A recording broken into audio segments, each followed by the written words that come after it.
یہ ان دنوں کی بات ہے جب میری عمر کچھ زیادہ نہیں تھی، یہی کوئی 17 یا 18 سال ہوگی، مگر نہ جانے کیوں میرے اندر ایک عجیب سا شوق ہو چلا تھا، اور وہ تھا رسالے پڑھنے کا شوق۔ امی اکثر ہی بازار جاتی تو بہت سے رسالے لے آتی۔ میں ان رسالوں میں سے چن چن کر وہ کہانیاں پڑھتی جن میں غیر مرئی مخلوق کا ذکر ہوتا، یا تو اس میں جنات کی یا تو پھر ارواح کی کہانیاں ہوتی۔ کہانیاں پڑھ کر کچی عمر میں ہی ایک ایسی دنیا میں کھو جاتی جس نے میرے ذہن کا کبھی بھی پیچھا نہیں چھوڑا۔ سیکنڈ ایئر پاس کرنے کے بعد گھر میں فارغ بیٹھی تھی، انہی دنوں میں نے اپنی والدہ سے کہا کہ میں رسالہ پڑھنا چاہتی ہوں، اس کے بعد نہ جانے کب ٹائم ملے۔ اماں بازار گئیں اور بازار سے جا کر میری پسند کے مطابق چند رسالے اٹھا لائیں، جو میں نے 2 ہی دن میں پڑھ کر ختم کر دیے۔ پھر ایک کتاب ایسی میری زندگی میں آئی جو اماں لائی تھی، وہ جنات کے بارے میں تھی، اور اس کتاب میں جنات کی کہانیوں کے علاوہ جنات کے بارے میں بھی اور بہت کچھ لکھا ہوا تھا۔ میں بے سبب اس کتاب میں بہت زیادہ دلچسپی محسوس کرنے لگی۔ میں نے سوچا کہ کاش میں بھی کسی جن سے ملاقات کر سکتی، میں جنات کی آواز سن سکتی۔ جنات کے بارے میں یقین کرنا اگرچہ مشکل تھا، مگر چونکہ اتنے عرصے سے کہانیاں پڑھتی آ رہی تھی، لہٰذا جنات کے بارے میں میرا تجسس بہت بڑھ چکا تھا۔ میری ایک سہیلی جس کا نام حیات تھا، وہ بھی کہانیاں پڑھتی تھی، مگر اس کا رجحان مذہبی تھا، وہ اکثر اسلامی کہانیاں پڑھتی تھی۔ مجھے بھی کہتی کہ تم بھی یہ رسالے نہ پڑھا کرو، کچھ پڑھتی بھی ہو تو ڈھنگ کا پڑھا کرو، مگر میں کب کسی کی سنتی تھی، مجھے تو جناتی کہانیوں سے عشق تھا۔ تبھی ایک دن میں کہانی پڑھ رہی تھی کہ اماں مجھے غور سے دیکھ کر بولی، بیٹی اس مخلوق کے بارے میں زیادہ نہ پڑھا کرو، کہیں کوئی اونچ نیچ نہ ہو جائے۔ ہمارے بڑے کہتے تھے کہ انسان جو سوچتا ہے ویسا ہی ہو جاتا ہے۔ ساتھ ہی اماں کہنے لگیں کہ میں نے اپنے بڑوں سے سنا ہے کہ جو بھی جنات کی زیادہ باتیں کرتا ہے، جنات کو اس کے بارے میں خبر ہو جاتی ہے۔ زیادہ تر جنات نقصان دیتے ہیں۔ بیٹی میں بہت ڈرتی ہوں۔ اماں کی باقی باتیں تو میری سمجھ میں نہیں آئیں، البتہ ان کی ایک بات میرے دماغ میں اٹک گئی تھی کہ جو جن کے بارے میں سوچتا ہے، جن کی نظروں میں آ جاتا ہے، تو کیا جنات کی کہانیاں پڑھنے سنتے ہوئے وہ مجھے دیکھ رہے ہوتے ہیں؟ میں خود سے سوال کرنے لگی، کیا کسی جن سے بات کرنا ممکن ہے؟ میں نے سوچا اور پھر خیالوں کی دنیا میں کھو گئی جس کا کوئی کنارہ نہیں تھا، جس میں صرف اور صرف خوشیاں اور تتلیاں تھیں۔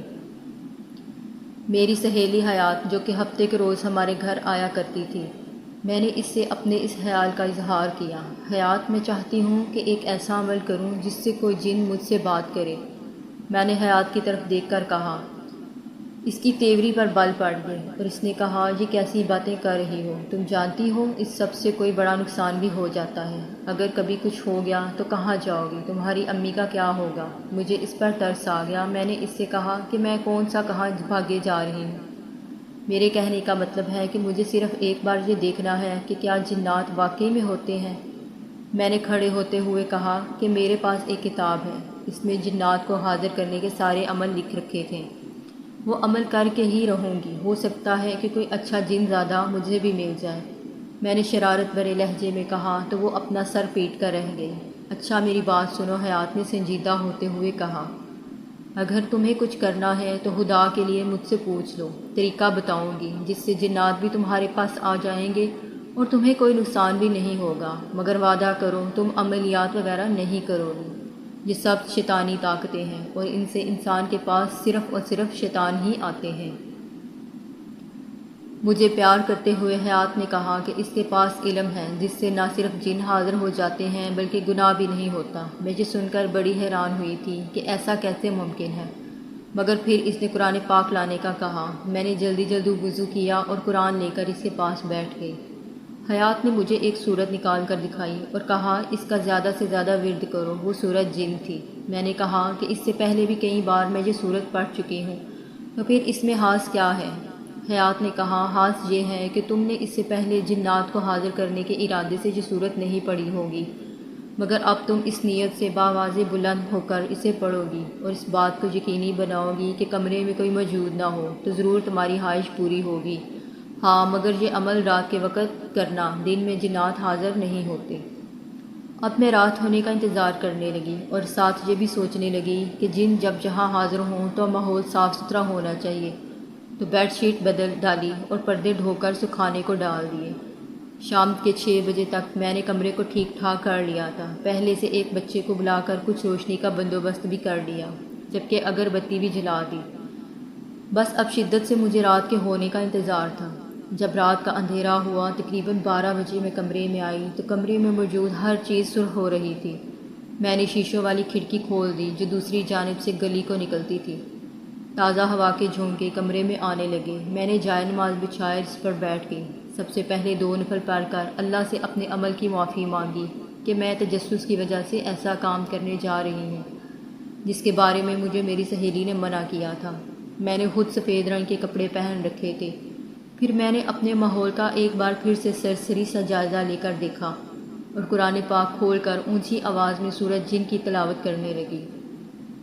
2 بار پڑھنے کے بعد میرا سر کچھ بھاری ہونے لگا۔ آنکھیں بند کی تو مجھے لال رنگ کے انگارے نظر آئے۔ ایسا لگ رہا تھا کہ کوئی ہاتھ ہلا کر مجھے منع کرنے کی کوشش کر رہا ہو۔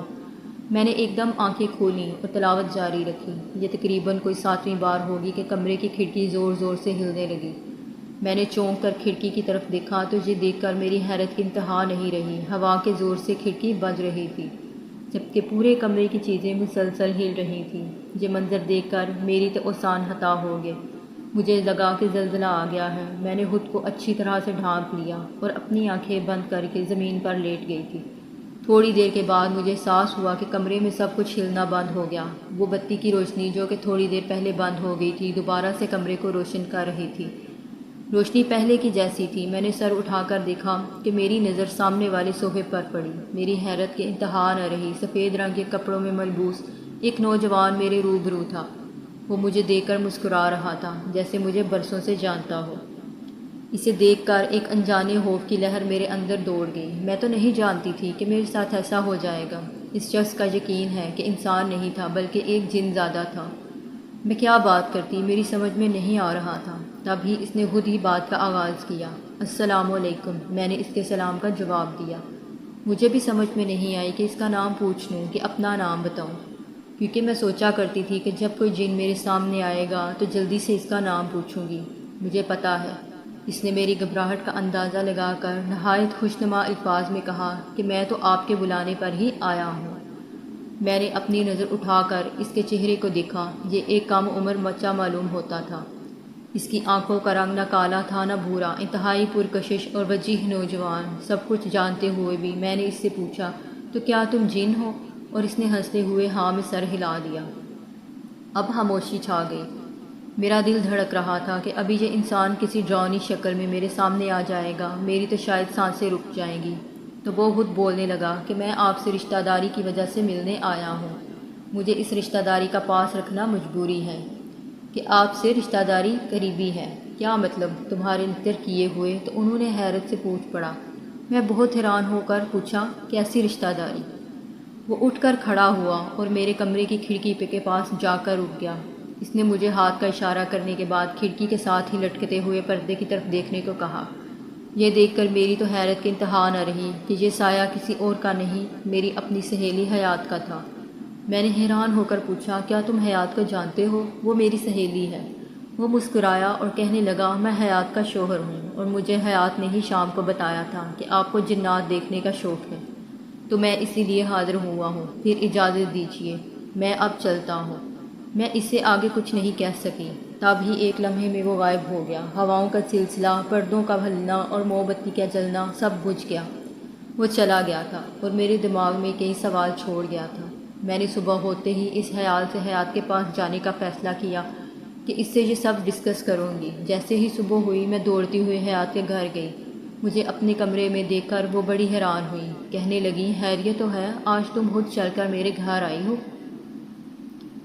تب میں نے اپنا سارا واقعہ سنا دیا تو وہ ہنس پڑی اور کہنے لگی، میری بہن، تم نے جو بھی دیکھا وہ صرف ایک وہم ہے، یہ حقیقت نہیں، تمہارا وہم ہے، ورنہ تمہارے پاس اس جن کی دی ہوئی کوئی نشانی تو ہوتی۔ اس نے مجھ سے کافی دیر بحث کی تو میں مان گئی کہ واقعی وہ میرا وہم تھا۔ حیات کچھ عجیب سی نظر آ رہی تھی۔ میرے سوال کرنے کے بعد ایک عجیب سی پریشانی اس کے چہرے پر عیاں تھی۔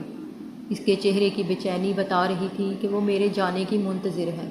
میں نے بھی وہاں زیادہ دیر رکنا مناسب نہیں سمجھا اور گھر آنے ہی لگی تھی کہ کمرے سے نکلتے ہوئے میری ایک فریم پر نظر پڑی جس میں کچھ تصویریں لگی ہوئی تھیں۔ جس میں حیات اور اس کے ساتھ ایک نوجوان کا سایہ موجود تھا، جو ان کی تصویر واضح نہیں تھی، مگر یہ واضح نظر آ رہا تھا کہ حیات نے وہی کپڑے پہن رکھے تھے جو پچھلی رات حیات کے دیے ہوئے عکس میں دیکھ چکی تھی۔ مارے ہوپ کے میرے پسینے چھوٹ گئے۔ آخر حیات کا مجھ سے یہ سچائی چھپانے کا مقصد کیا تھا؟ میں سمجھ نہیں سکی۔ سوچتی ہوں اس کے گھر سے باہر آ گئی۔ آج بھی میں اس سچائی پر غور کرتی ہوں، مگر کچھ سمجھ میں نہیں آتا۔ مگر عجیب بات یہ ہے کہ حیات نے بھی اس دن کے بعد مجھ سے کوئی بات نہیں کی۔ اب آپ ہی بتائیں کہ میں کیا کروں؟ میں نے تو باہر نکلنا بھی چھوڑ دیا ہے، اپنی سہیلی کو کھو دیا ہے۔ سمجھ میں نہیں آتا مجھ سے خفا ہوئی کیوں ہے، اور اس بات کی حقیقت کیا ہے؟ کیا اس کی شادی کسی جن سے ہوئی ہے؟ کیونکہ اس نے تو اپنی امی پاپا کو قسم دے رکھی ہے کہ وہ ساری زندگی شادی نہیں کرے گی، اور اگر انہوں نے اس کی زبردستی شادی کرنے کی کوشش کی تو وہ کچھ کھا کر مر جائے گی۔ مگر مجھے آپ کی رائے کا انتظار رہے گا تاکہ میں کوئی